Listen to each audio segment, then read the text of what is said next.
नमस्कार।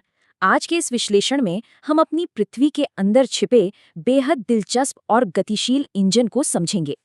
हम अक्सर सोचते हैं कि हमारे पैरों के नीचे की जमीन बिल्कुल ठोस और शांत है ना?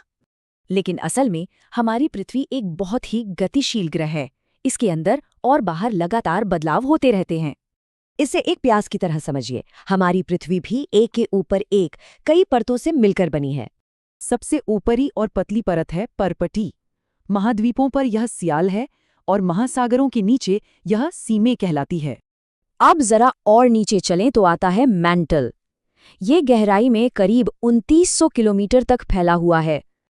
और पता है, ये विशाल मेंटल हमारी पृथ्वी की कुल आयतन का लगभग 84% हिस्सा घेरता है। इसके भी नीचे पृथ्वी के बिल्कुल बीचों बीच है क्रोड। इसकी त्रिज्या लगभग 350 किलोमीटर होती है। इस कोर में भयंकर गर्मी और दबाव होता है। ये निकल और लोहे से बना है, जिसे निफे कहते हैं। चलिए अब सतह पर लौटते हैं। हमारी यह ऊपरी परत मुख्य रूप से 3 तरह के शैलों से बनी है। जमीन के नीचे उबलता हुआ मैग्मा मौजूद है और यही भयंकर गर्मी हमारे पहले प्रकार के शैल बनाती है। इन्हें आग्नेय या प्राथमिक शैल कहते हैं। ये पिघले हुए मैग्मा के ठंडा होने से बनते हैं, जैसे ग्रेनाइट। फिर प्रकृति इन्हें तोड़कर अवसादी शैल बनाती है, बलुआ पत्थर की तरह, जिनमें अक्सर पुराने जीवाश्म मिलते हैं।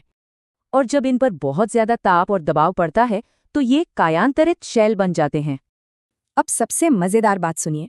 ये पत्थर या शैल कभी भी हमेशा के लिए एक जैसे नहीं रहते। इनमें एक शैल चक्र चलता है। चट्टानें बनती हैं, टूटती हैं, रूप बदलती हैं और फिर पिघलकर मैग्मा बनती हैं।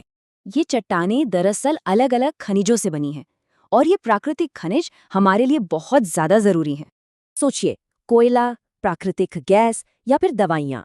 हम रोजाना अपने जीवन में इन खनिजों का इस्तेमाल करते हैं। तो अगली बार जब आप जमीन पर चलें तो सोचिएगा, क्या ये सिर्फ एक अनंत चक्र का अस्थायी पड़ाव है